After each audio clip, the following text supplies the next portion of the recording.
for, right? Anyhow, we got somebody strolling in here late. I know if WSTX have detention or whatever or something, but something will happen to them and keep doing these kind of thing. You got these kind of response. You ain't come 10?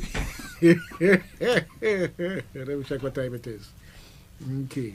All right. I'll give you a break this time.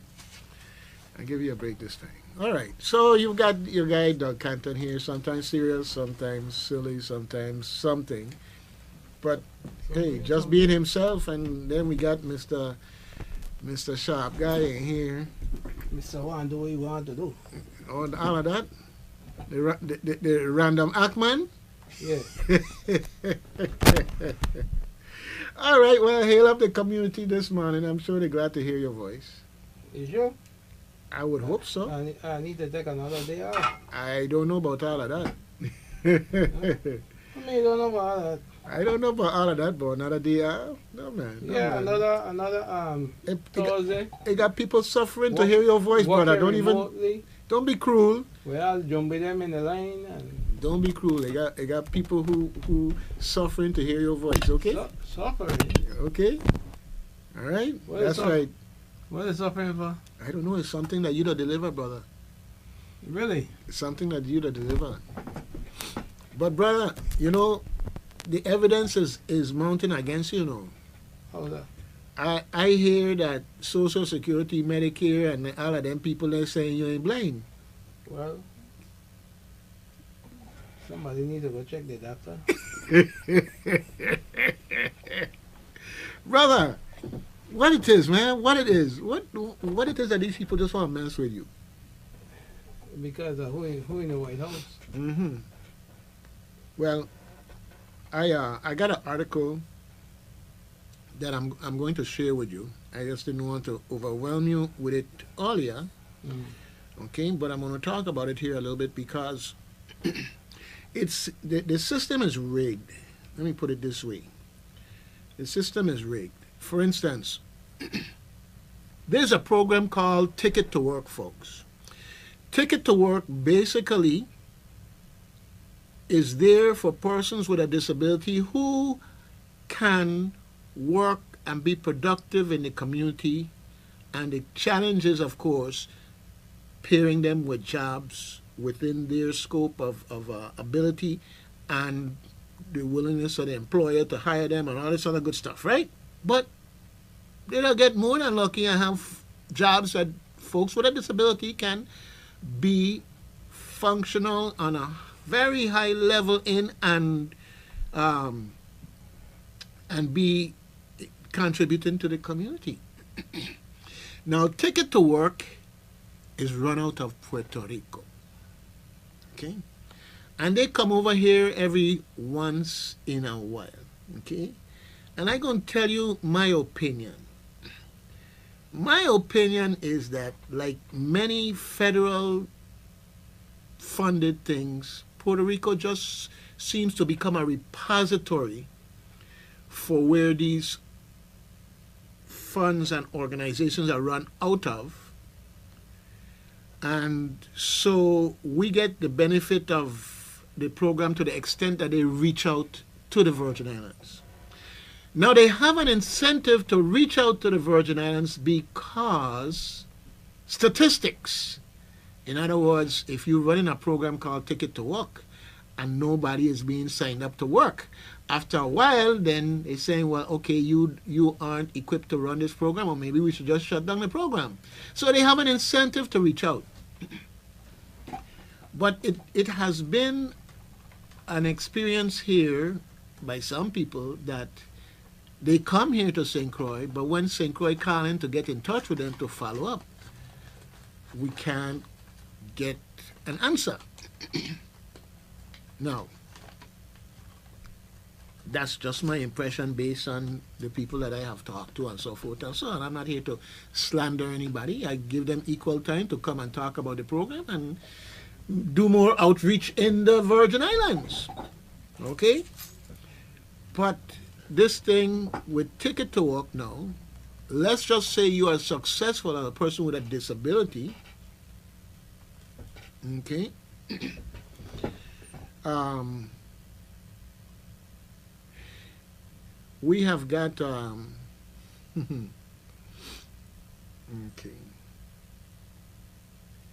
Something just happened here. We have got this situation in the way our government works, where you as a person with a disability get a job to take it to work. The idea is to get a job and to hopefully supplement to the disability funding your income to hopefully live a better life. I ain't talking about flying jet around the wall and all kind of thing. I ain't talking about that better life. I ain't talking about the billionaires up there. I'm talking about just the basics. But there's something about this system that if you make a little bit of money, they want to kick you off a disability. Now, if you are blind, if you are have limited mobility that limits your ability to work and the type of things that you can do as work or whatever, and that is a permanent condition, how in the world can Social Security or some of these things say to you that you're no longer disabled? You no longer have a disability. And as such, you now have to pay back this money because you worked. So the system in that sense is rigged to really not help you, really to create a problem later on, because when they start sending you these notices that you owe however many thousands of dollars back, and you're no longer working, and you get, all you're getting is a disability and Social Security, through Social Security, then here you are with bill collectors crawling down your neck, saying pay up this money or else, pay up this money or else. Now, I'm going to switch gears on you here, but this is about SSI. Okay? Now, SSI in let me just give you the scenario. Imagine that you have a family member that is getting SSI, and the nature of their disability is they're basically getting enough SSI to survive. The nature of their disability is such that they can't really work, and they have limited conditions at work and maybe extra requirements in terms of transportation, whatever the case. It's complicated.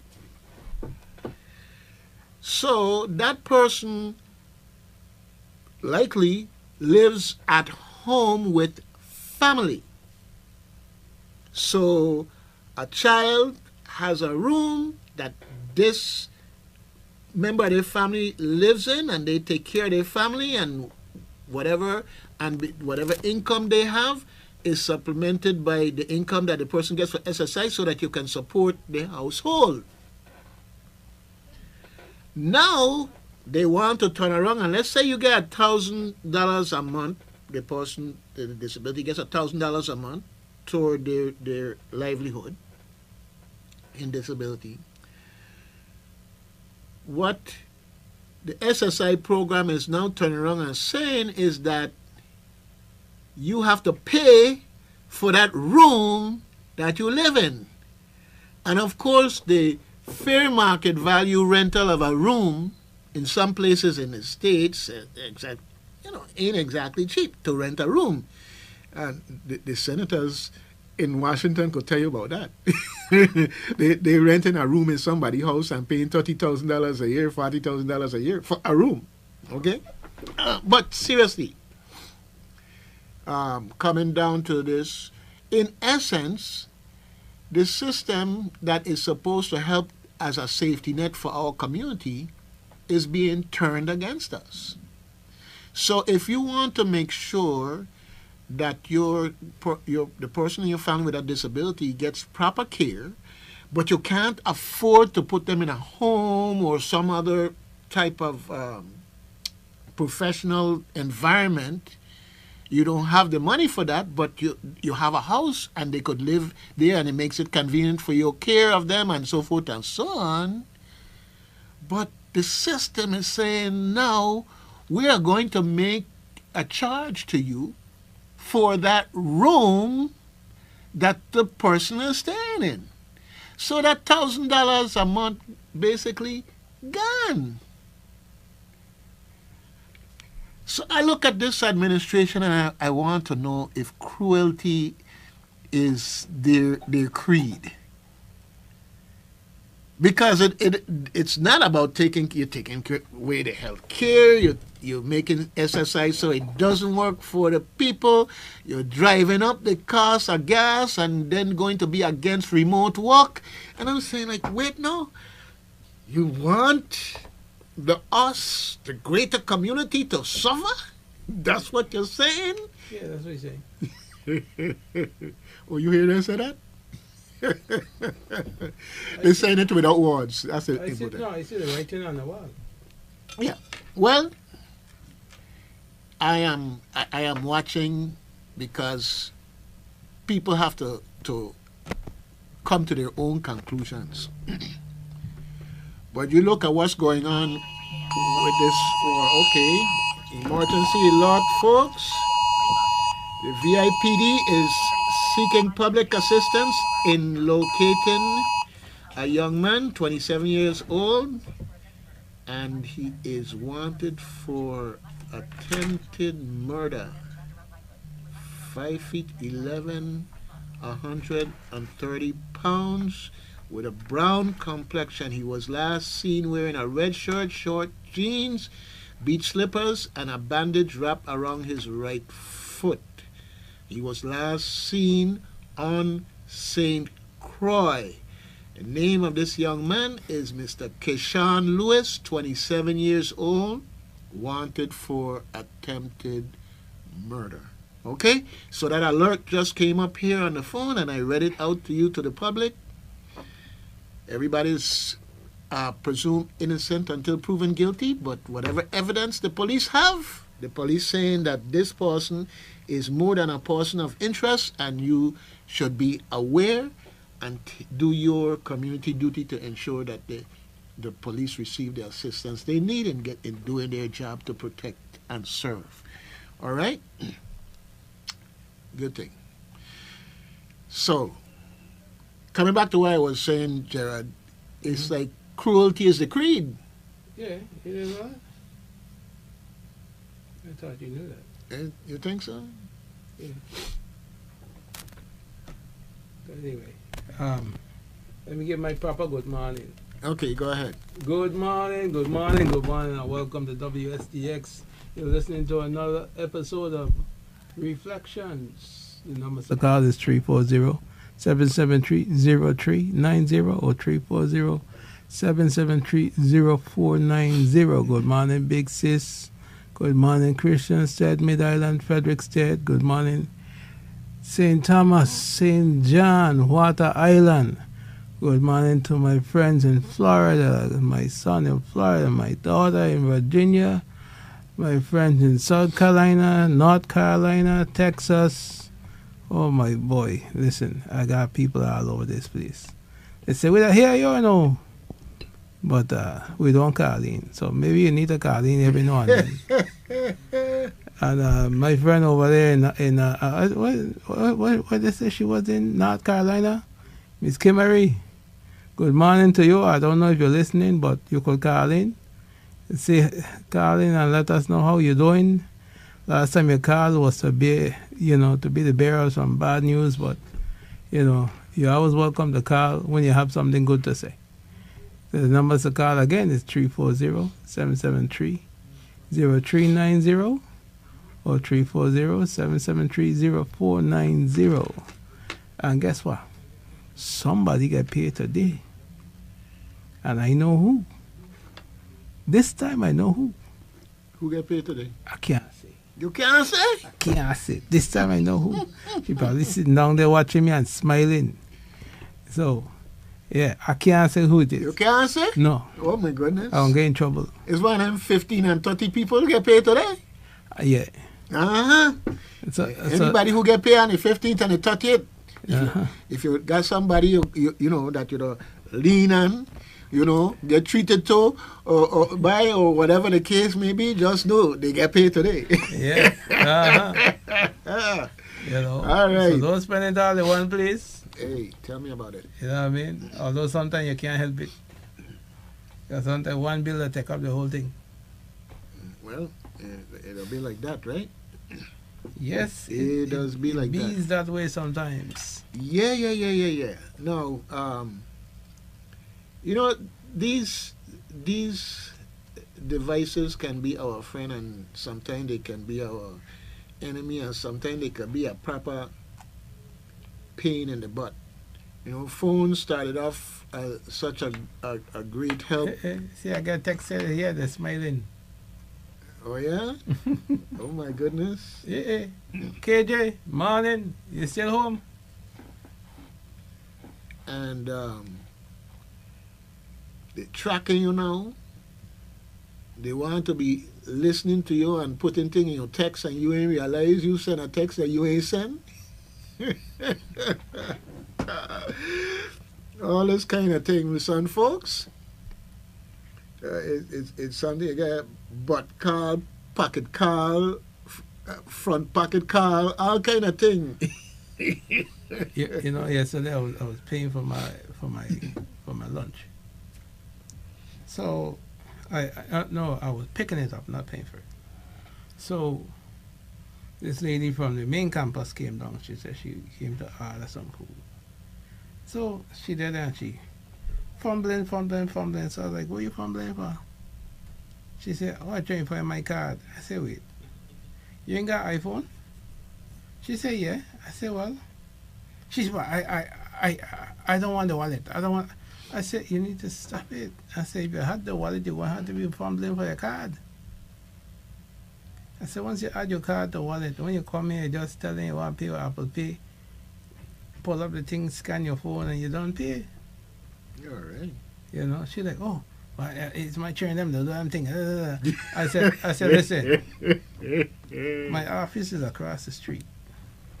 I said, you're welcome to come for training. I will show you what you need to do, how you need to get it set up. She said, okay, I'll take the invitation. Brother man, you talking blasphemy, voodoo, black magic or something, you know, and these people are highly religious. Why are you trying to lead them down the path? And they don't want to go. No, but to say, they harassing themselves. You know, listen, very seldom I pull out my wallet to pay for anything. Very, very seldom. All my cards are right there. She said, oh, they're breaking my phone. I said, the only way they're breaking your phone is if you give them the password or your Apple ID password. That's the only way they can break in your phone. I said, other than that, they can't break in your phone. Well, you know, just because it makes sense, though, people are going to follow. Well, I know, but I applaud you. I applaud you because you're like an ambassador out there, and in that context, you're also providing a very, very random act of kindness type of service in the community. Well, that was my random act. I didn't know if it was kindness or what, but that was my random act yesterday. Well, I will take it every which way I get it because it's good. Okay, it's good that you are there to call them out and in that very positive and reinforcing way. Because you know, I had to learn these things too, just like anybody else. Somehow or the other, they think that the young people in there just know these things. They don't just know these things. Somebody had to teach them. And they learn. You know, I went to present in front of a group of seniors. And they asked me all kind of questions. One lady said, she said, I just see us stand up waiting to cross the road. She said, well, how you blind are you across the road? I said, well, sir. In my head, I said, well, sir, I say, you know, people will be there really watching you for real. They watching you everything. Hey, blackness sing a song the other day. Somebody watching. Well, they say. Remember the old song say everybody peeping. Yeah. Yeah. So she sing this one say everybody watching. So I tell her, well, it's like this, right? I said, first I was trained to use my cane. I said, but when you see me stand up there waiting to cross the road, I'm listening to the traffic. She said, oh? I said, yes. I'm listening to the traffic. So I could hear a car coming. I could hear, even if the engine ain't making noise, the tires making noise. So I could hear when the car coming, when the car going. I could just about judge if it coming at a high rate of speed or not. She was like, really? I said, yeah. I just stand up there and I listen.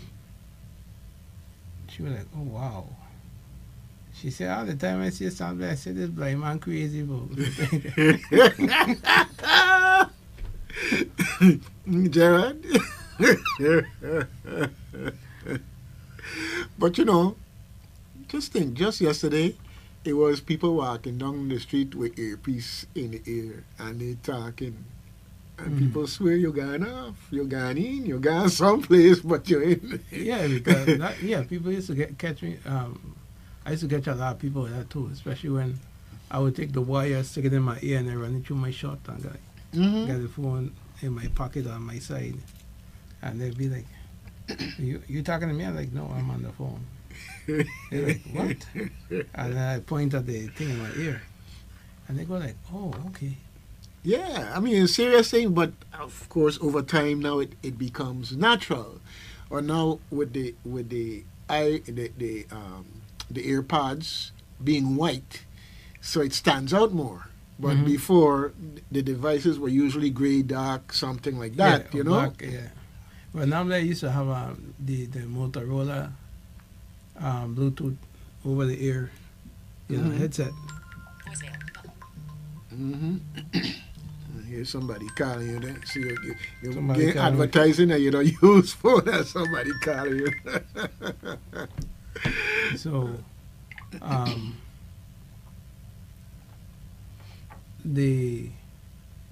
I like that one because if you're in a car, you could answer the call, place the person on hold. With one Bluetooth, just press it, boom, place the person on hold and go to the call and then press it again and go back. A lot of the headsets that you have now, once you answer your incoming call, it'll hang up the other call. So I don't know if it's a supply chain issue or whatever it is, but trying to get a Motorola headset these days is like trying to find the holy grail. You know? Yep. Yeah. Okay. So, but yeah, and the seniors, they asked me a whole bunch of questions like how I shop. I told them the same thing. I have the cards on my phone. I would go to the store. I would go to the service counter, ask for an associate to go with me to pick up my stuff, and then they take me to the over to the checkout. And then once they have Apple Pay, I just pull my phone and ask the lady what's the total. I just, scan my phone, pay for my groceries, and I go. They were like, what? That's it? I said, yeah. Because they say, but how you know if they cheat you? I said, well, once they give me a total on the register, I scan my phone, it will tell me on my screen how much money I pay. So they're like, all right. I say, yeah. And it'll tell me where I pay to. So they were like, oh, okay. They was amazed at the I took some very low-tech stuff to display to them, and some high-tech stuff. So it was how you say, enlightening for a lot of them. Mm-hmm. Especially that that device that they sent to a lot of the some of the patrons for the library for the blind to that money identifier called a e-bill. Mm-hmm. Yeah, I had that one of those with me, and I was showing them how it would identify the type of money, you know. And they were like, they never knew it had all that stuff. I said, yeah, you wouldn't know because you're not into, or you have no need, for that. But now you know, if you know someone or have a loved one, friend, family, that is in need, you know where to direct them to go, So they was just surprised that a blind person is able to do so much. Yeah, well, it's educational, and Yeah. you have to spread the word because they're just a drop in the bucket. You just happen to have that drop in the bucket captive audience at the moment, Mm-hmm. and hopefully they will be talking about what they saw and what they learned. But as seniors or just anybody else, when you see the guy out there, when your foot hot and you see the guy out there with no foot, you realize that okay, it's sometimes perspective of how you look at things because that person with no foot moving down the road faster than you. Mm-hmm. It's a matter of perspective, and it's not that they have something you don't have as much so as your mental disposition. Right. Your mental disposition. you know, I have witnessed people who said that they would kill themselves rather than to have to live life as a blind person. Yeah, I've heard that. Oh, you heard it too. Okay. Mm-hmm. I mean, to some people, it's just so frightening. It is frightening to them. And I'm not making fun of that. I'm not making fun of that. It could be. Yeah, because the it's like anything else. You got to go through that process of coming to grips with what you have to deal with. And well, I talking to the choir now. brother, you need nerves of steel. Nerves of steel. Yeah. Okay. Like the man of steel. Well, me ain't gonna get on your nerves. You need nerves of steel because, when you can't see anything, you would tend to, I guess, in the beginning, every little noise Mm-hmm. will make you uneasy. Until because now you're hearing more than you see. Yeah. You're So- hearing everything. Yeah, because the little things that you normally would if you could see, you wouldn't really pay attention to, right? Now instead of you can see it, you can hear it, you can hear it, and that's where you need the nerves of steel because I think our 9 o'clock is here already. Yeah. Yeah. Well, it's a few minutes before. Yeah. It's a few minutes before we have our. Yeah, it's a few minutes before that. We're gonna have everything going on. Okay. Just here when you're ready. Okay. It sounds like a plan. All You right. have a few minutes. Okay. Good thing. Okay. Our guest is here, folks. We're gonna have Warren Mosler come in here and talk with us. Of course, you may know, if you didn't know, that he will be running for governor of the United States Virgin Islands. And over the course of the next several months, you're going to be hearing folks who are running for governor, senator, maybe some who are running for board of elections or other elected positions. Listen well, pay attention, learn what their credentials are and what they have to offer. I know there are a lot of folks out there running, and you know them, you know their mother, you know their father, you know their cousin, whatever the case may be.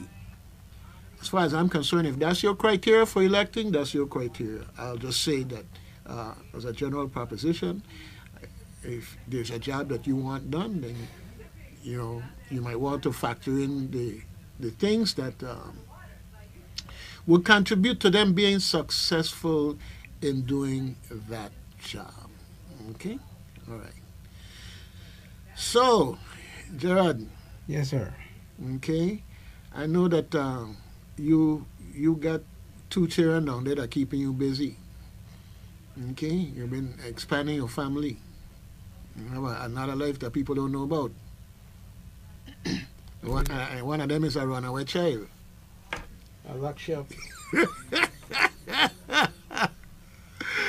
Oh, Lordy me. You know, folks, this boy got two generators. He ain't got one, he got two. Three. Three now? Oh, Lord. He got three. I got the cat for 4,000 watt. I got a 2,400 watt, 1,500 watt. Okay. Well, What of it? he is owner and mechanic and operator. Okay? Owner, mechanic, and operator. So, you got to keep oil in these things, and you got to fill them up with gas and everything else and so forth and so on. Well, did you discuss that with the folks when you were talking with them? No. Well, you should. You should let people know, because that level of independence and ability to take care of yourself is something that is important to sometimes shatter that glass mirror that people looking at and looking into and saying, I am not able. And in fact, they have more ability than they're giving themselves credit for. Well, the thing is, right, you have to want to do it. Mm-hmm. You have to have that, like I say, that steel in yourself, that confidence in yourself that you can accomplish something. Mm-hmm. Okay, like I just say, with my disability, I'll do anything once. I'll try anything once. And so, I'm glad you clarified that one. There's a lot of things we want to do, but being able to do it and qualified to do it in I'll always try the same anything thing. within reason once. Mm-hmm. Now I ain't going ziplining because I think that's a fool's thing to do. That's a what now? That's a fool's thing to do. I ain't trying to pull that nonsense. Who want to do it? Hey, have at it. But I ain't doing that. Okay. Okay. When and if I decide to get that all-terrain cane, maybe I'll take up hiking. Because the all-terrain cane is for that. So once we do that, anyway, I think I hear the marshal come in. Time for 9 o'clock. Okay. Yeah, you took whatever. Yeah, Okay. we're good. No. Ain't 9 o'clock yet, right? No, 8:56. You know, my nose is acting up here. What happened? No, just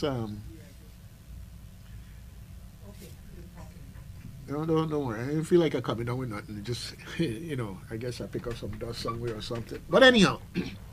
So, yeah, it's the individual Uh-huh. what you want to do.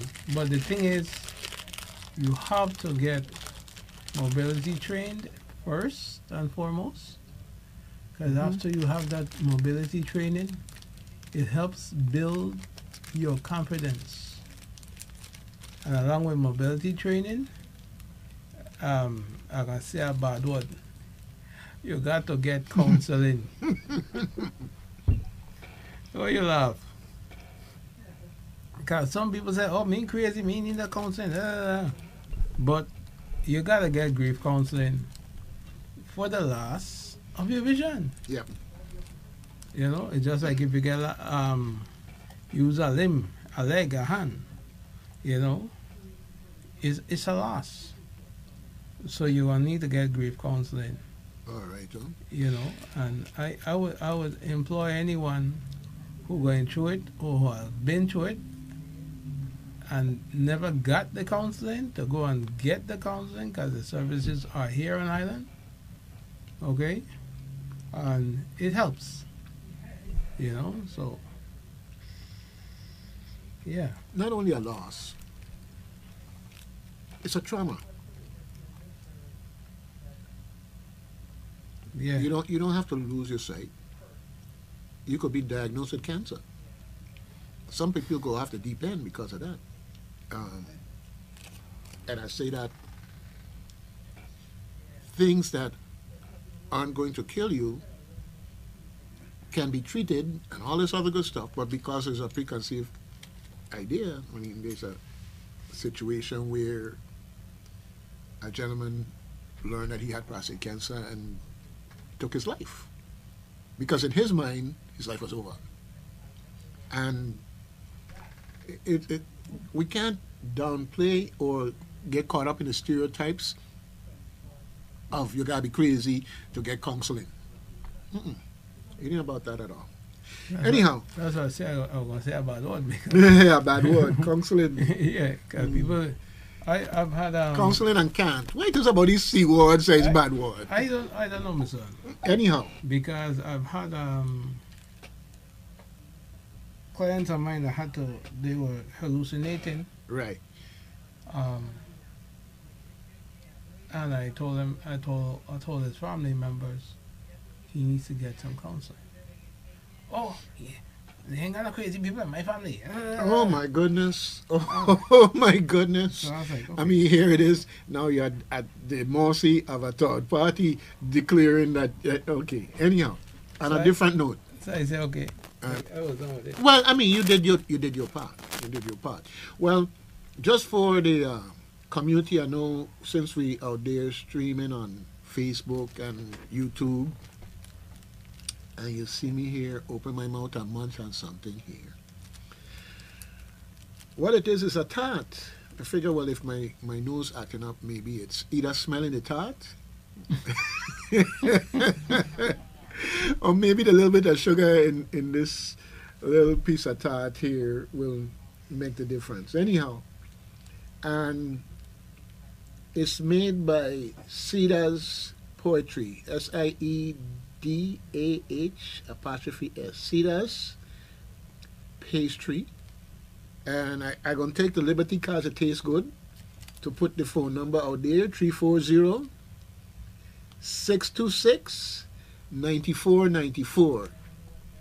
So, if your life can be somehow advanced, improved, or sweetened by a tart, that's the tart.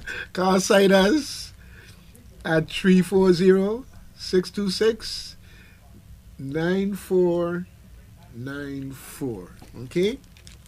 Now, I gonna do a shout out to my good friend, if she ain't disown me, Miss Tongue. You taught them to taste good too, so don't disown me. Right, well, hey, the Marshall in tongue. So The Marshall in Tongue, and it's that time, so we're going to be coming back with our guests. We're at the 9 o'clock hour. We're going to take a break, to pay some bills, keep the mics on, keep the lights on. We'll be back after these messages.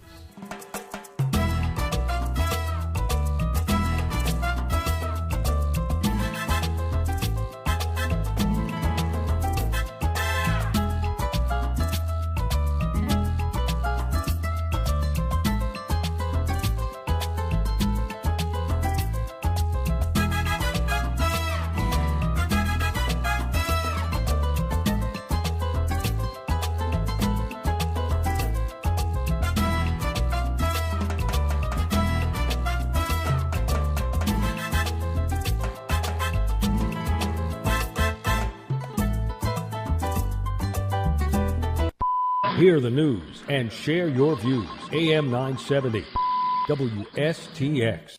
Grab your lights and come.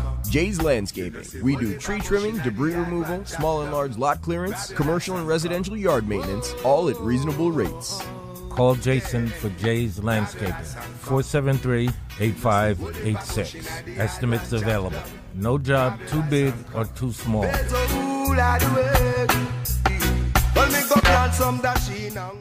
Virgin Islands, get ready. The ancient I Find Order of Nyapingi presents on May 24th, 2026, the first annual Rastafari Idol Food and Cultural Festival with live performances by Chironi, Sister Ima, Excalibur, Splaija the Ancient Warrior, Ras Badge, and Ras Attitude. Even plenty more VI stars. Music provided by Akibeka International Sound Station, CC Flavor of Alkibla and Empress Sound, Ninja P, and Mad Lion. Also, live workshop and fashion show.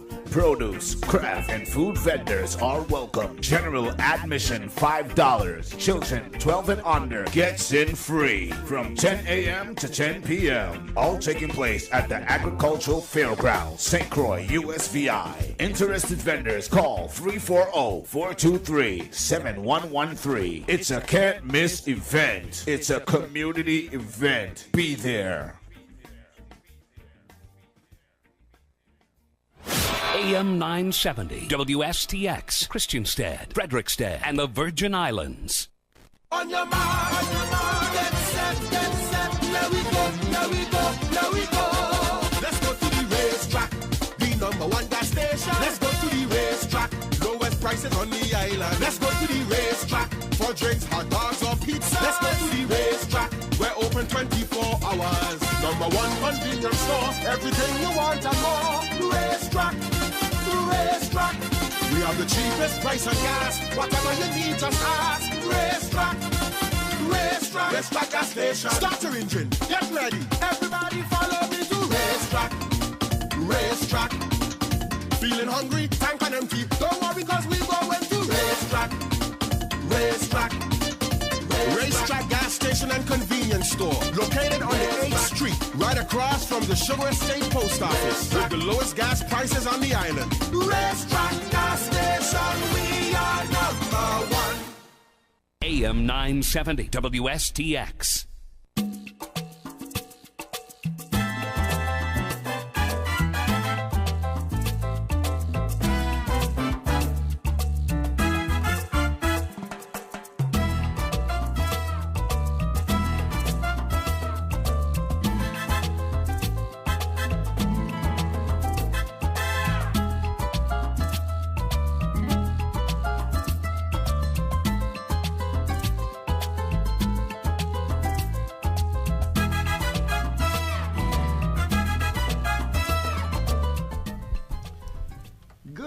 Good morning, and welcome back. WSTX AM 970. Yeah, you're not seeing my face, you're seeing three faces over there. Jared plus two. All right. What you got to make me in this?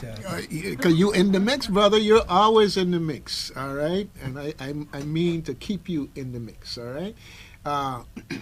Yes, as I told you before, we're going to be having Warren Mosler, candidate for governor, in to talk with us. And here he is. So, with no further ado, Mr. Mosler, the floor belongs to you.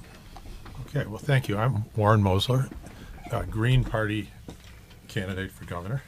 We started the USVI Green Party a few months ago here. And this is Colin Robertson, my lieutenant governor. All right. Okay. And together we have a full presentation of what our vision of what life is going to be like after we're elected, so you can kind of imagine things.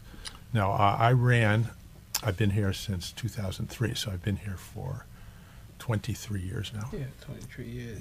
Yeah. I'm still new here, right? I feel new all the time, so don't even worry about it. Yeah. So, and I ran for office 8 years ago against Governor Bryant, and I lost. Got quite a few votes, went through all the issues. That wasn't a problem, but as you know, the normal issues are not what win elections here in the Virgin Islands. It's not your plan for the hospital or your plan for WAPA or anything else. There are other reasons that people vote for you. And you could say it casually as fish fries, right, or something like that. And people you've grown up with and family and supporters. that type of thing. An interesting thing happened a few years ago. Mr. Epstein died, and in his estate there was $570 million in his estate. And I contacted the governor, sent him an email, and it said, you should put a tax lien on that estate. And if we put a tax lien on it from our IRB, that's the same as an IRS tax lien. That's the most powerful lien there is. Nobody can touch that money while our tax lien is there.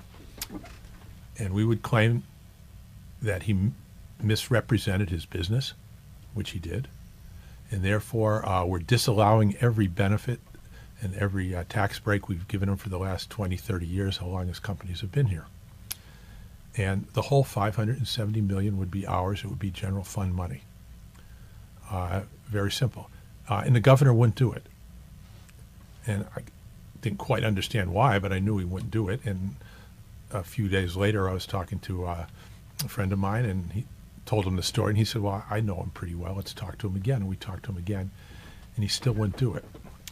And I started thinking that, like, you know, if we had taken that money, the $570 million, and just divided it, like, just paid it out to everybody who voted, there were 20-something thousand people voted, everybody would have gotten $25,000 in cash. And he decided not to do that. So why would somebody not do that? Okay, so, of course, anybody who asks that question, my favorite answer is, you must be new here. All right? But what that did was it gave me an additional reason to run for governor. I've always run as a matter of conscience.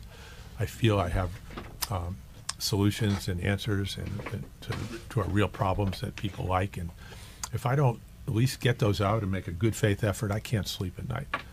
So I run for office. I put them out. I go to the debates. And if I don't win, I don't win. But I've made a good faith effort.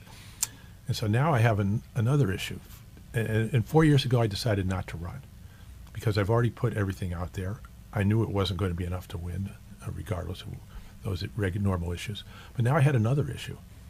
I said, you know, I think this might be important enough to people where you have a chance of winning. And then I can implement all the other things as well that people liked. There was never any dispute with what I was going to do on the other things. It just wasn't enough to win the election. And I used Alaska as the pattern. Alaska has what's called the citizens' dividend. And Alaska has a lot of oil and gas money. And they put some of it aside, and they pay it out every year as a citizen's dividend. It's kind of like a stimulus check.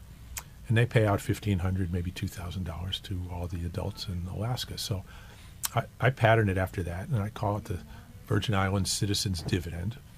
And it will get paid out to voters, everybody who voted. So please, if you haven't registered, register and then vote so you can get your name on the list. Because if you're not on the list of voters, people who voted in the election, you are going to be left out. All your friends will be getting, you know, the $25,000, and you won't. You're going to be wondering what happened. So don't be left out. Register, vote, get on the list. Okay. And I've also identified monies that I can bring into the Virgin Islands that nobody else would. So it's all found money. Nobody else can do it. And if I'm going to run for office and bring in this money that nobody else would, we don't need it to run the government. We already have our own tax money, the regular money to run the government. I can do that on the money we already have.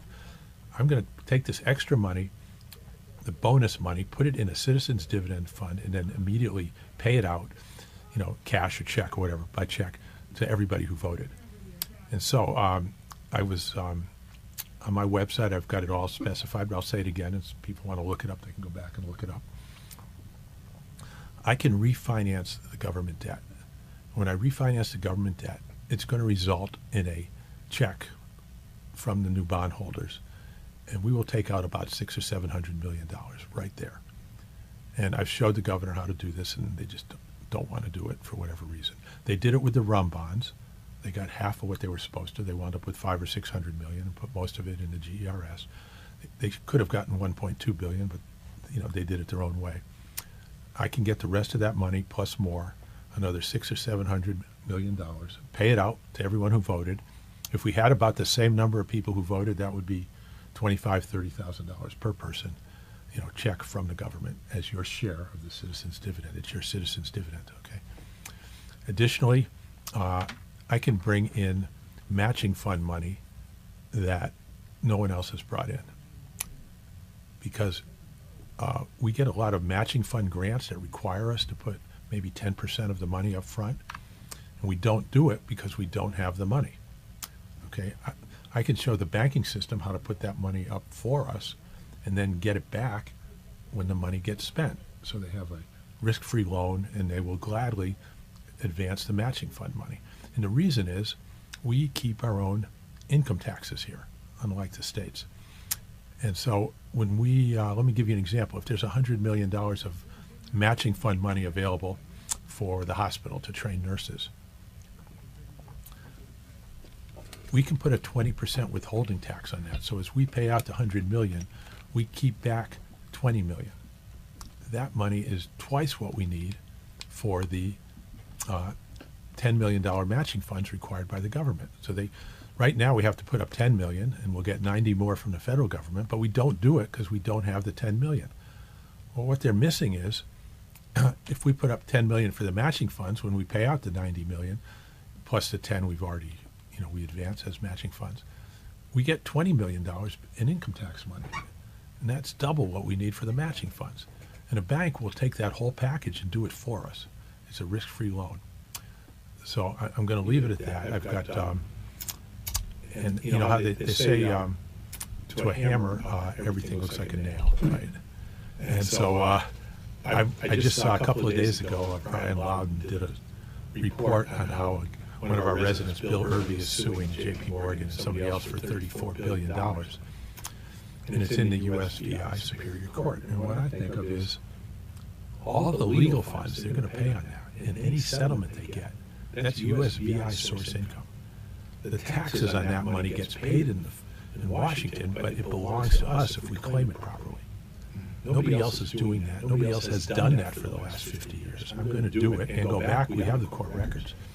And claim all that money, put it in the Citizens Dividend Fund, and pay it out to everybody. This is all found money that I will bring in as governor and just pay out in cash.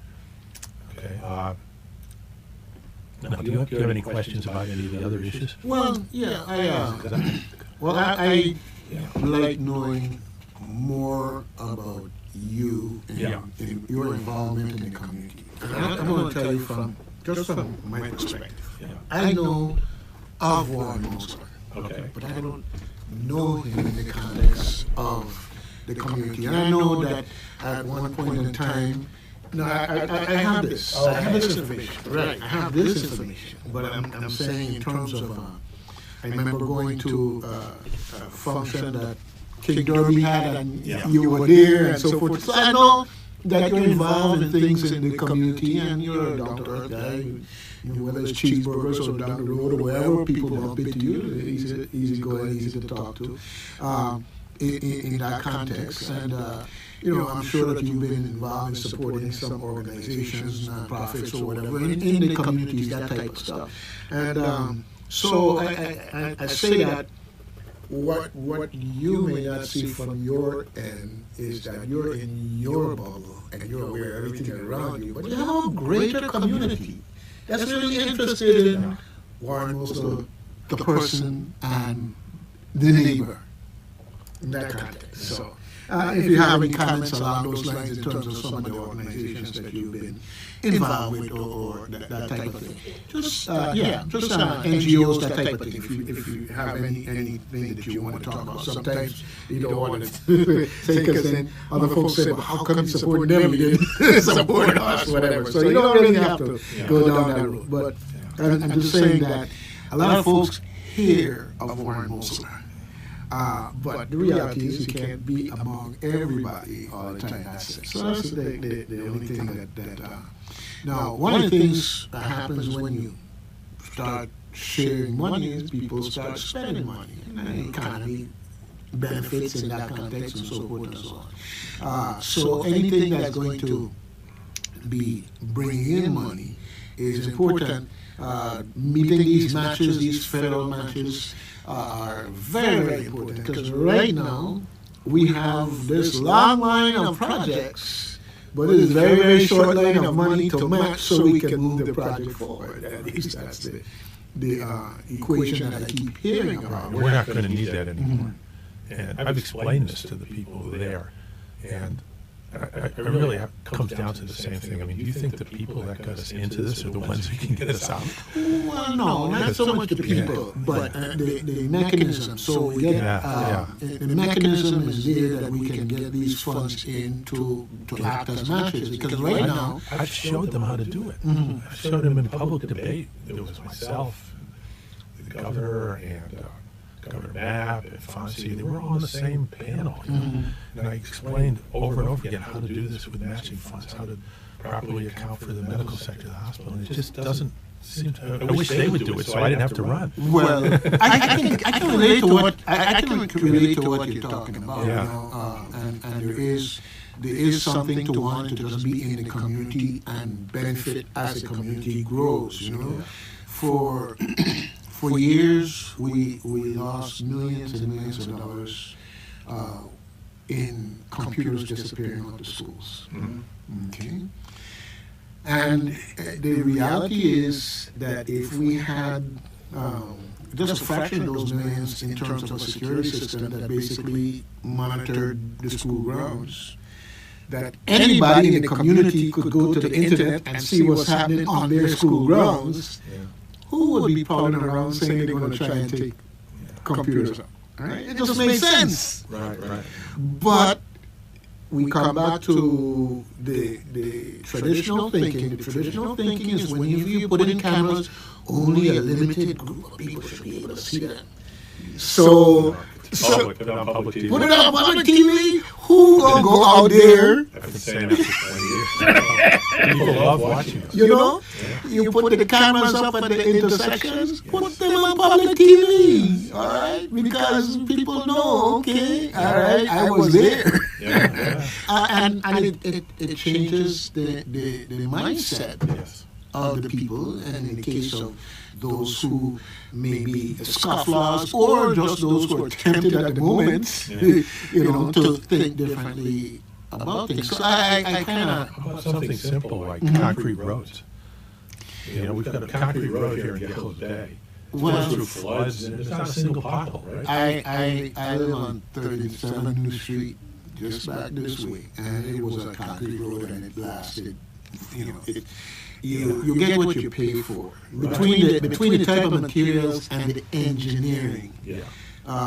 But we do have a ecosystem. What's the word? But anyhow, if things mash up, somebody have to fix it. Yes. So we have this relationship where there's somebody that have to fix it. If you drive up the bypass, you got tantan growing out of the sidewalk. Yeah. It's supposed to be grass. I know since when tantan is grass. Okay, and we would do well to have the private sector come and dig out all of that, put it in proper soil, proper sod, and the maintenance becomes less onerous for the persons who get in a contract anyhow to maintain it, right? But we benefit because it beautifies our island in a way that lasts and lasts. So, concrete roads cost double for what asphalt roads cost, but they last 10 times as long. Instead of 2 or 3 years, you get 20, 30 years. And we have enough FEMA money to build 80 miles of asphalt, which means we can build 40 miles of concrete. I've already checked with the people who do that. And that's more than enough to have all our main roads done in concrete, and then we can do the rest any way we want. And so that can be done immediately. Yeah. Well, no more potholes. I can appreciate that, having that road last for so many years, and if done properly, you have where the Kennedy housing community there is, and that was in concrete, but that was the key is not just pouring the concrete, it's about environmentally conscious design to last, because the bottom line is concrete without a proper foundation can end up being like that too. But the bottom line is concrete is going to last in a lot of places that we have where we're repairing. The bottom line is I don't care if the current asphalt vendor goes into providing concrete, it's just that we need a plan where there's enough roads in these Virgin Islands that the circular process of repair and maintenance is such that these very same people are going to be kept busy anyhow. Plus, our roads are destroying everybody's cars. You know.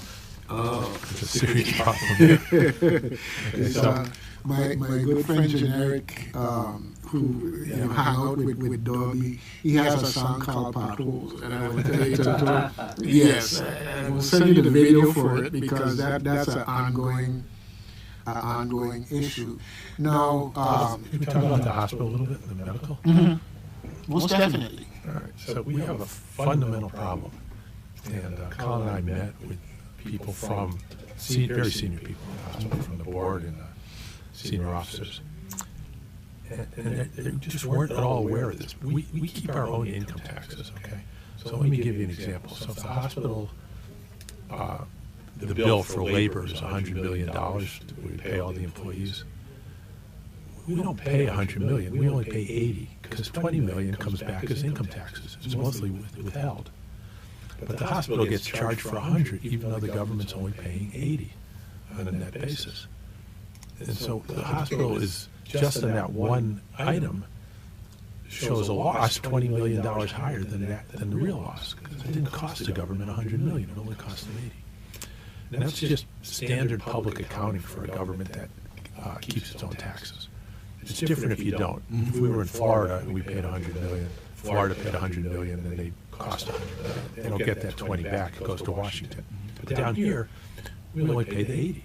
Okay, plus all the what I call the medical sector, all the labs, all the radiology, all these places that surround the hospital that are only there to service and are there because of the hospital. They all have employees that pay taxes, and they pay taxes on their profits, high taxes on their profits. Okay, that is all part of the hospital's profit and loss statement. That all should be accounted for as part of the medical sector together. And if you look at the medical sector together, instead of this big loss that everybody assumes, there's actually, the way I calculate, and I might be off by a little bit, it's either break even or a small profit. Okay, and why does that matter? Because when you have a sector that's profitable, then if you have to buy more Band-Aids, you buy them. Because for every dollar you put in, you're getting more than $1 back.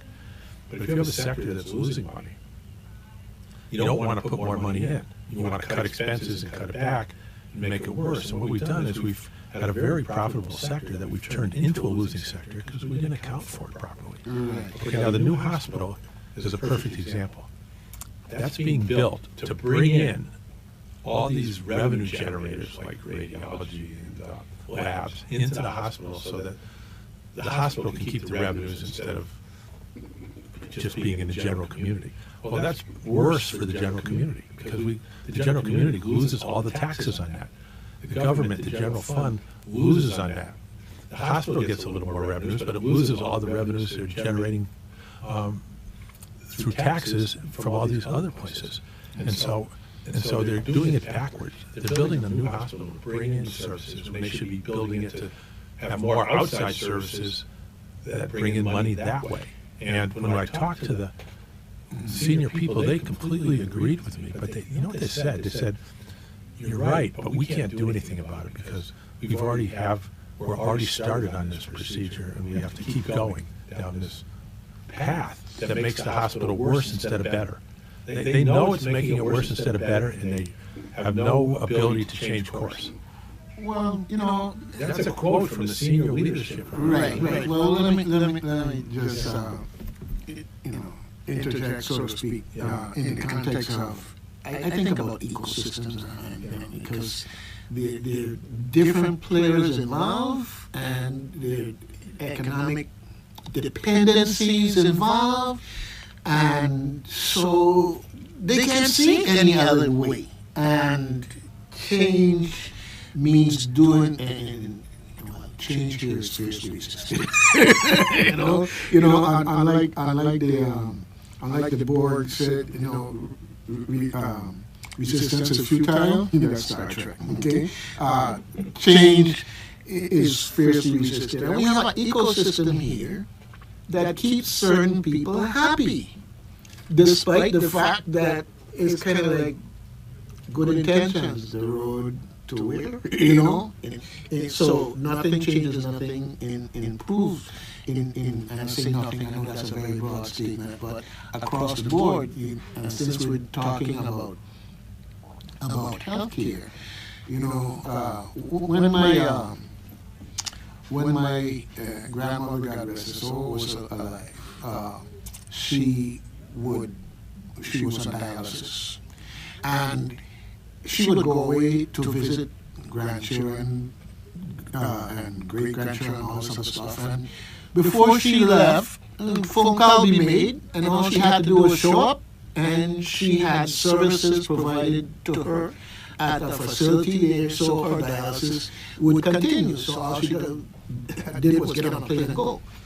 And for years, I'm looking at the Virgin Islands, the U.S. territory, Sun Sea and Sand, and I'm saying, well, what if we had a broader system of dialysis offerings here and relationship with hotels and everything? Because basically, building an ecosystem where people come down here and they can stay for 2 weeks or 3 weeks or longer, enjoy the Virgin Islands, spend their money, use the services that ultimately we get reimbursed for, or throughout the medical ecosystem itself brings money and can bring money to the Virgin Islands. But here we are, 30 years later, and somehow that bell hasn't gone off, that we have to move beyond just servicing the immediate needs of the Virgin Islands and be able to serve on a broad level that will bring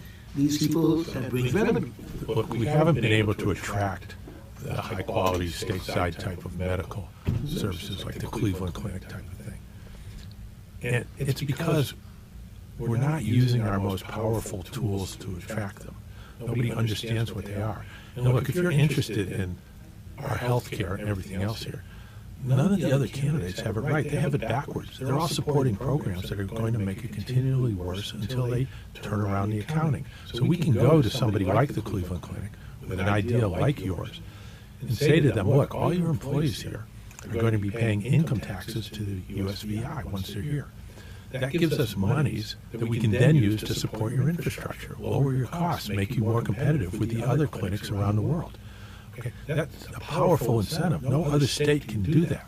We can attract these places like no one else can if we understand our tax code and how to use it. Now, I've been in the financial sector for over 50 years. I was the number one fund manager in the world. I've been making money for people and paying it out to them for a long time. That's what I like to do, and I'm looking forward to doing that for the Virgin Islands, bringing in this money and paying it out. And but there's another important aspect of life here, and that's the quality of life on the social side. And I want to give Colin a chance to talk to us. Most definitely. And Most definitely. go ahead, Colin. Introduce yourself a little bit. My name's Colin Robertson. I was born in Sydney, Australia. I took off on the tennis tour, and after a while decided that I needed to go to college. Went to college and I took a tennis scholarship, went to college in Oklahoma. Came out of that and didn't really have a plan, but then I got offered by the mayor of Oklahoma to take a job running a big tennis facility there, which was 6 indoor courts and 24 outdoor courts. And I did that for a while and stayed in the tennis business. In 1984, bought my own facility, which started as an indoor racket facility and then morphed into a full athletic facility with basketball courts and tennis courts and swimming pool and we had aerobics classes, fitness trainers, the whole works, 2,500 members. So being in sport and being around people and working with people was kind of my specialty. We got a lot done in a very competitive environment. Since I've been down here, my wife and I looked for a place to retire. When I sold my facility in 2009. And so we spent 5 years looking for a place. We have no children. We could live anywhere we want. So we chose St. Croix after visiting places all over the world, as a matter of fact. But we've decided that this is a great place to be. And I initially did participate in a lot of the local teams taking local tennis juniors, 12 years, 14, 16, and even the open players to international events like Davis Cup, etc. But when Warren decided to run, he and I are both tennis players. We play in the mornings, and he started telling me all the ideas he had and wanted to know if I'd help him because I had this background working with, we had 300 doctors, 300 lawyers or so in my club, and I had to work with a lot of different professions, oil business. Even the hospital took out a large membership in our club. So I've had a background working with people, and I've had a background working with sports. And Warren is interested in developing all this financial rewards to the island, which will hopefully generate a lot of business and give me the opportunity to complement people coming into the island and possibly even attract people from off the island. So I'm looking at that challenge. And hospitality government offices. well, yes, I think the Virgin Island people are by nature very friendly. I know when I went into grocery stores, etc., on the mainland, people took my goods and services and checked me out and said, have a good day. But down here, they greet you. And when I go into a doctor's office or the post office, I just open the door and 20 people in there saying good morning. So I feel like we've got a lot. It's just an unusual thing. It sort of catches you by surprise. And now I'm used to it. I like it. I do it too. So I think that the Virgin Island people are really primed to undertake passing this on to their neighbours by getting better service when they attend public offices and government offices, and that's where I'd like to focus on a lot of that. Well, you know, as you say that, I can see myself walking the street in New York and saying good morning, good afternoon, and a vehicle will pull up and some guys in white clothes will come out and take me off. But yeah, that's one of the things here that I cherish is how we're brought up and you know, from a social perspective and basic dignity and respect. And it can go a long ways in terms of when people come here and they get this treatment that we give to each other, and they say like, wow, you know, this is an asset. It's definitely an asset. Okay, gentlemen, what? Let me just add one little thing. Mm-hmm. I want people when they come home and husband or wife says, "How was your day?" They said, "Oh, a very good day. I went into the name of the government office, motor vehicles. And people were so nice. You know, I forgot my papers. They helped me get it. They looked it up online. You know, and it was a really good experience. And I want that interface between the population and the government to be like that at all government agencies. I went to DPNR about my permit, and they were so nice. They helped me out. You know, they told me there was one line missing. They showed me how to fix it, and then I got my permit, and everything was fine. You know, so we want that kind of interface and at all levels of government, so that people will feel more engaged and feel better about the government they have. Right, and we need an ecosystem that rewards that behavior. Yes. Go ahead, sir. Well, I was reading your platform. Yeah. And you mentioned repairing WAPA. Yeah. You know, that's a word that when you mention that, especially in the island, that's like a bad word. Yeah. So let me give you a minute about WAPA. Right? Yeah. So what you'll hear from everyone else is how we're going to reduce the cost of power generation. We're going to have solar, or we're going to put a extension cord to Puerto Rico or something like that to reduce the cost of power. The WAPA bill, the cost of power has become a small part of the WAPA bill. I'm in favor of reducing the cost of power. But they can get the cost of power down to zero, and the bill is only going to go down 4 or 5 cents. It's not going to go to zero. Most of the bill is overhead.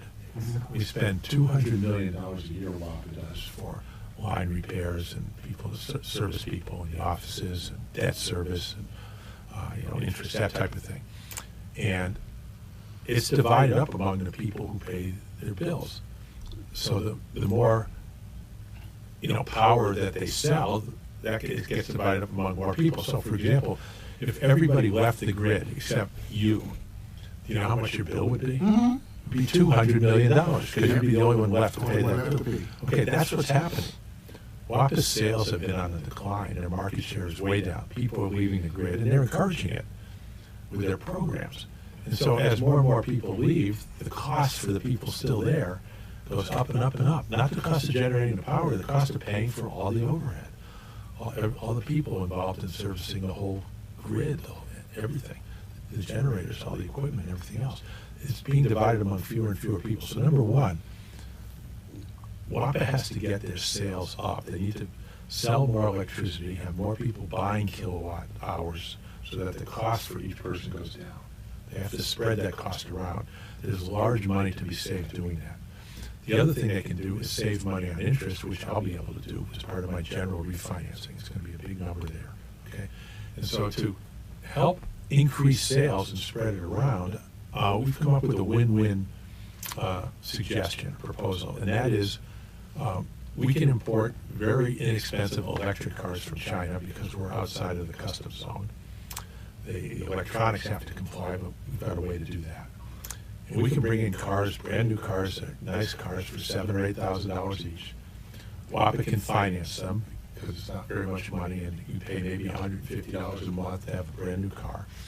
It will run on electricity. You plug it in at night like a cell phone. And even with WAPA rates, you're saving money compared to buying gasoline for your gas car, plus tune-ups and maintenance and all that electric cars don't need. Okay, and that will increase WAPA's sales of electricity by $20 to $30 million a year, depending on how many people buy them. So ultimately, it'll be $30 million or more. And it's not going to cost WAPA any more to provide that electricity. Most of it's at night when there's excess capacity anyway. The fuel part is a small part of it. The large part is the overhead, which is fixed. Mm-hmm. And so everybody gets a new car who wants one for a very modest amount of money. And WAPA's increase their revenues by 10%, and it's chipping away at the problem. The other thing we can do is recognize that WAPA's what's called the marginal cost of power. The cost of producing an X kilowatt is actually very low. It's only 12 or 13 cents right now. So when you bring in solar that's 12 cents, they're actually not saving anything because it doesn't change the overhead. We can dedicate land on the south shore of St. Croix, for example, to be an industrial park, light industrial, and sell electric power at rates, and we can have the lowest electricity rates in the Caribbean. And we can turn the EDA loose on companies in the Caribbean that are very high users of electric power and attract them to our new industrial park. And I've spoken with the owner of the refinery, and he'd like us to do it right there. He said he has excess land, and he'd be willing to do that and provide the power. When I hear that, what I hear is disruption. And disruption is always bad for the people who like it the way it is. And that's what you're talking about is disruption, because the fact of the matter is I can see all the people who sell petrol products, walking around from office to office and kind of making donations, anywhere going toward anything that says keep it the way it is. Yeah. Okay. It's about disruption. WAPA, when you drive down the road and you see the solar panels on their pole, well, the fact of the matter is that you're producing solar power, you're cutting down on the pool that you were making available to the public. So that pool got to the point where it was full. You couldn't have any more solar on their net metering system for a while there. That's not because it was full. That was a business decision. But I understand that. But what I'm saying is that any solar that's being produced, okay, is by WAPA was also taken away from the available pool that they could, because one of the arguments that they gave was that we could only give us so much until it becomes a losing proposition. Well, so why are you taking this amount of the... It was a losing proposition from day one. I understand. Okay. I'm just saying in terms of the argument that's coming forward. But the main point is disruption. if we're going to get ourselves out of this morass, we have to do something very different than what's been done before. Okay? I worked at WAPA for a little bit. My personal thought is it needs a whole total catharsis, maybe totally reboot and hire people from scratch, because if you could do an audit of all of the positions, how they've changed, who went to which one, whatever, you'll probably find that they use the process of desk audits to give promotions within management in that context. Meanwhile, the persons who were there, rank and file, got a contract that has not been reviewed and renegotiated in ages, are stuck where they are. But anyhow, I digress. Look, the current bill is 43 cents a kilowatt. Mm-hmm. But a couple of years ago, WAPA announced that their cost of power was 65 cents a kilowatt. Mm-hmm. They're losing money. Now, the federal government, was some FEMA fund or something, was paying that for a while, but now our general fund is paying that. Mm-hmm. Okay, so that means even if you cut expenses by 1/3, all you're doing is reducing the government subsidy. It's not going to lower the bill. You know, if you cut their cost from 65 cents to 45 cents, a full 20 cents, that's a huge cut. That's still 2 cents more than they're charging us now. The bill is not going to go down. Okay, we've got a more serious problem than even people even imagine. Okay, and so nobody else seems to be aware of that. The first thing you have to do is understand the problem, and you know, I fully understand the problem, and I've got a good comprehensive plan on what has to be done about it. Now, the other problem is, yes, the bills are high, but the larger problem is that our incomes are too low. You know, we have a cost of housing is too high, but that's the cost of building is high. The problem is incomes are too low. If everybody's income doubled, you wouldn't have a cost of housing problem. The WAPA problem would be a whole lot less if everybody's salary doubled. And we have to attack it from increasing incomes, okay, to actually improve people's lives. We can talk about cutting costs down that are impossible to cut because that's just inflation and everything else. That's the cost of importing, living here. We've got to get our incomes up. And a good first step is the citizens' dividend. When everybody gets a check for $25,000, this is going to be a different place. That's transformational. Transformational is correct. Okay, and there are fundamental reasons why our income is lower. There's not enough time here.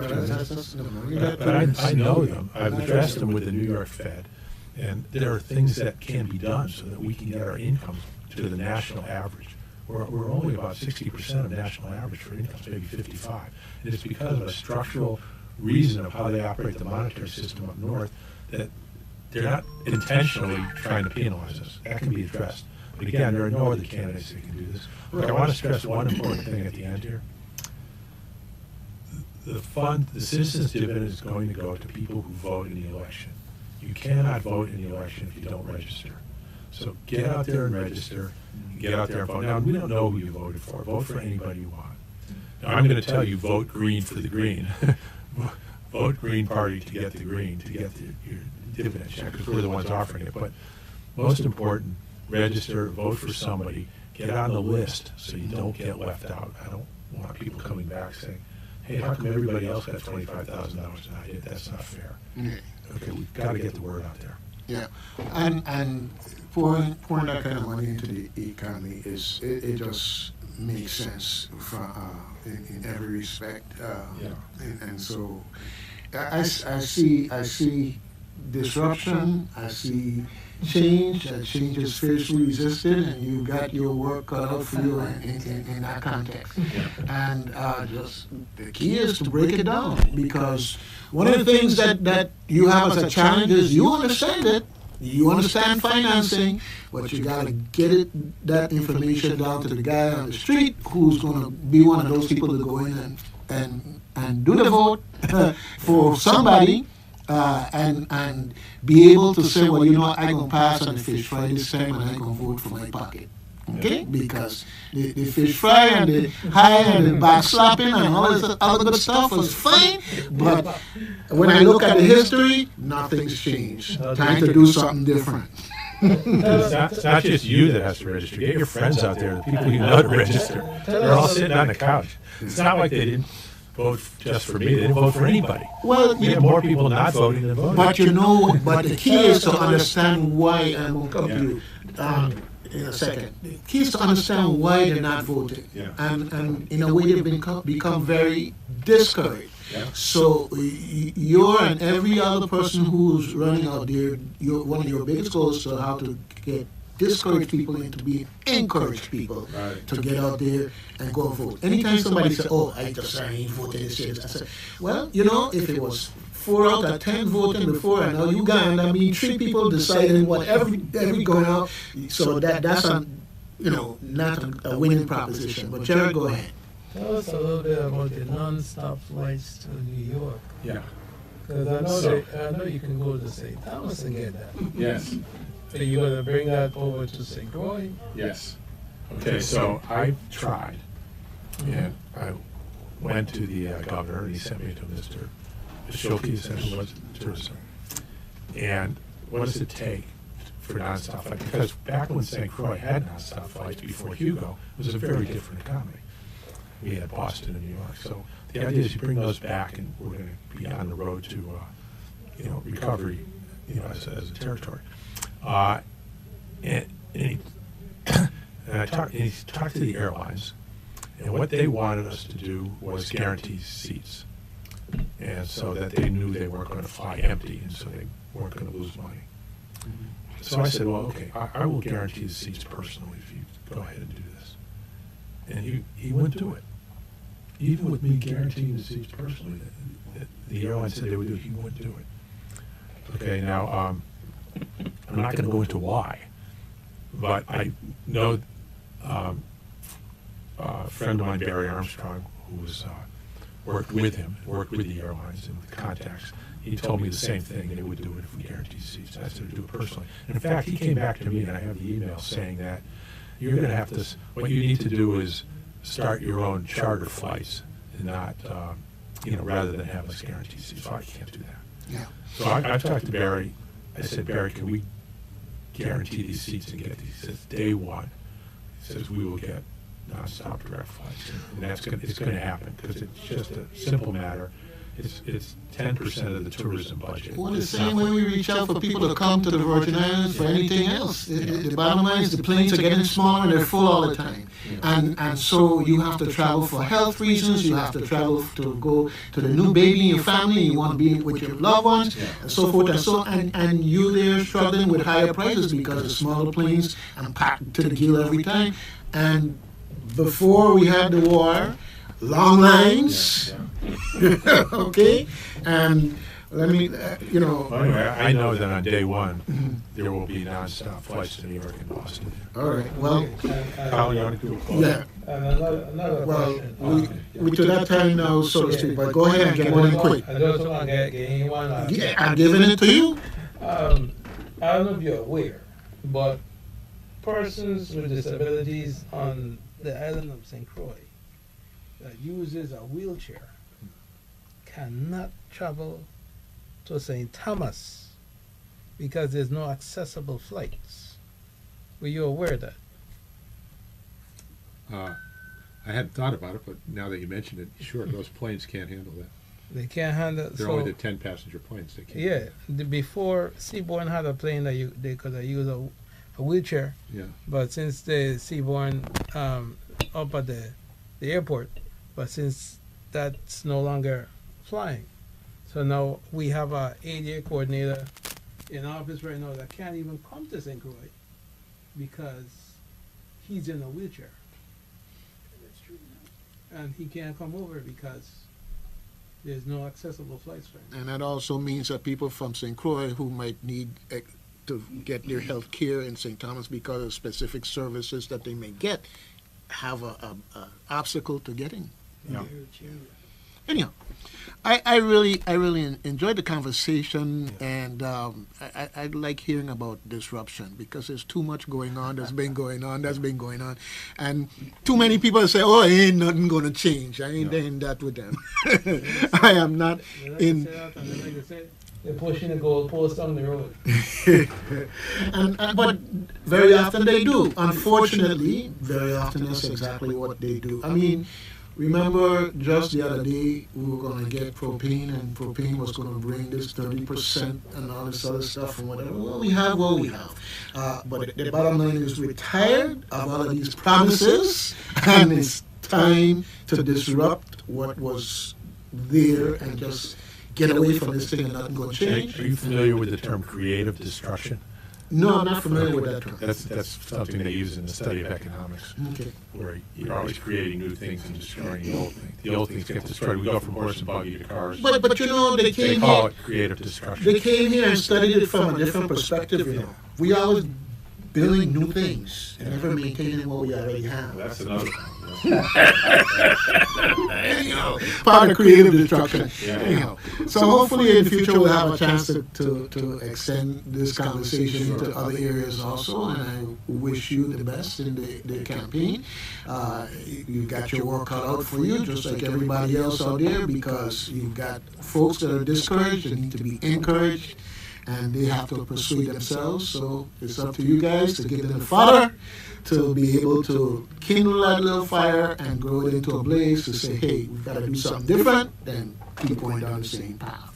All right? And that's my message to everybody out there. And please register, vote, don't be left out. Don't be left out, and don't be left complaining because you didn't participate and right. make the difference. Exactly. Reflections, the community mirror. If you don't like what you see going on, jump in and make the difference. Warren Mosler is saying, hey, he's ready. He's got on his ice diving suit and ready to jump in and make the difference. All right. Glad to have you here. Thank you. Thank you. All right. Thank you. Okay, folks. WSTX, your community-minded station, trying to make sure you stay abreast of all the folks that are here in the community doing their thing. Warren, thanks again. Thank you. All right, thank you. All right, good. All right, good thing. All right, folks, it's about 7 minutes before the hour, and we're going to be talking about a few things here in the community. One of the things that I have to say is vote. Don't say nothing gonna change, because if you say nothing gonna change, then you're doing a self-fulfilling prophecy that's gonna keep everything the same. All right? You got to get involved if you want to change. You got something for me? Can I get a copy of that? Oh, most definitely. Listen, yeah. Email. Just text me. Okay. Okay, good thing. Yeah. Call line 1. All right, let me see. We got here on line 1. Okay. Good day, WSTX Reflections. Yes, I am listening here and I am reflecting indeed. Well, you better jump in and make the difference. What are you reflecting on? Well, I will tell you, I know Warren Mosler well.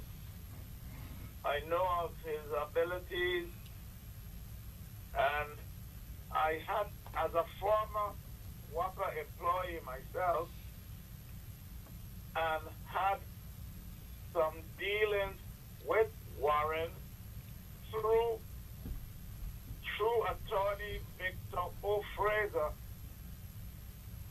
whom I was his chief of staff in the House of Representatives when he was delegated to the House. We met with Warren more than once, and he gave us some very good advice as to what WAPA needed to start to do to either dig it out the ground or turn it around. They have not done neither. The same thing with the consultant reports, 3 of them, of which I have no problem, that they just pay millions for these reports. Well, now I understand why. They don't pay for the reports. WAPA does it. What's this rating agency in the Virgin Islands? The PSC, the PSC. The Public Services Commission Public Service pays for them. Yeah. So WAPA couldn't give a hoot and they will continue. And Doug, you're so right. They are comfortable in the way it has been.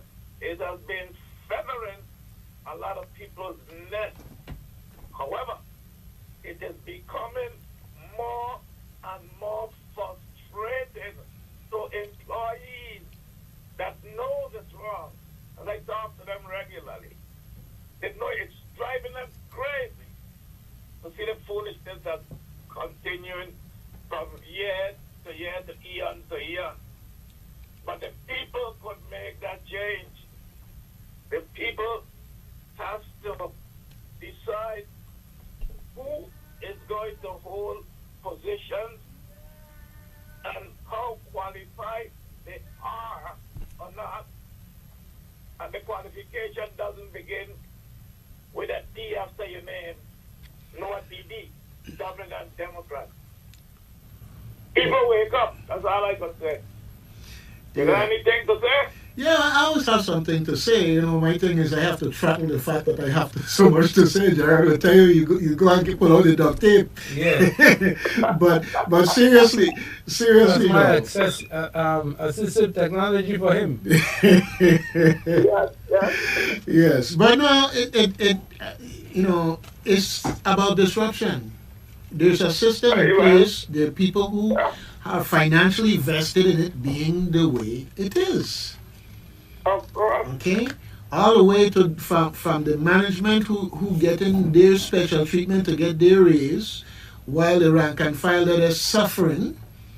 Okay, you know, you start with that, and then you looked at the contractor and contractors and relationships and how much equipment we have purchased through WAPA that somehow is defective, not able to provide the promised performance and so forth and so on. It happened enough times. So you know, if she come in and say, honey, I love you, and she bust me a couple bucks and slap or whatever, and she come in and she do that and then say that again and then bust me a couple punch and slap, by the third time I gone. Yeah, but Bobby, you're so right. It's too much we have done in that vein to include the Watsela German units that are not due, and the Agrego ones and St. Christ as well. Not to mention, and I'm going after this, $17 million that went into, not net metering, what it would be net metering too, I suspect, into smart metering, which was told by engineers to include myself, Ted Mills, and others, that it was not going to work, and we told them why not. But when I asked Carl Knight, he said, man, we fling with them things. I said, fling them, why don't you fix them? We used to recalibrate meters back in the day. He said, no, we don't do that no more.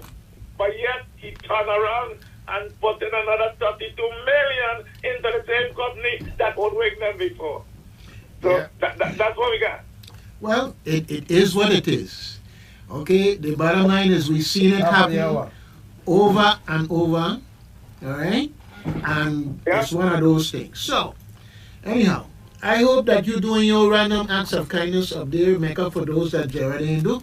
Okay? And well, I want Gerard to help me take out the bull bar and rusty thing. Oh Lord, you got there again? Me going to jail without you. Anyhow, folks, it's that time.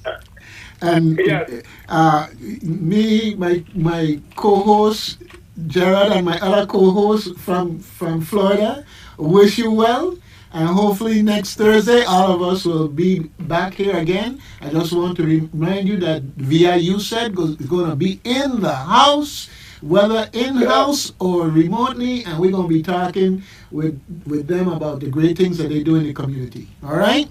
Follow me to St. Thomas. I heading there now to get the last bit and then walk up and jump up and whatever it is. Okay, don't do nothing you can't handle now, you know, and then I hear you there traction and all kind of thing, all right? Well, that's supposed to help me back. Oh, okay. Tell me anything, brother. I'm gonna hear what the doctor got to say. Anyhow, with that we gone. Okay, folks. Next week. Peace out. Peace out. Stand up for the law. Stand up for decency. Stand up for compassion. Stand up for respect. Stand up for your community. Stand up for your future.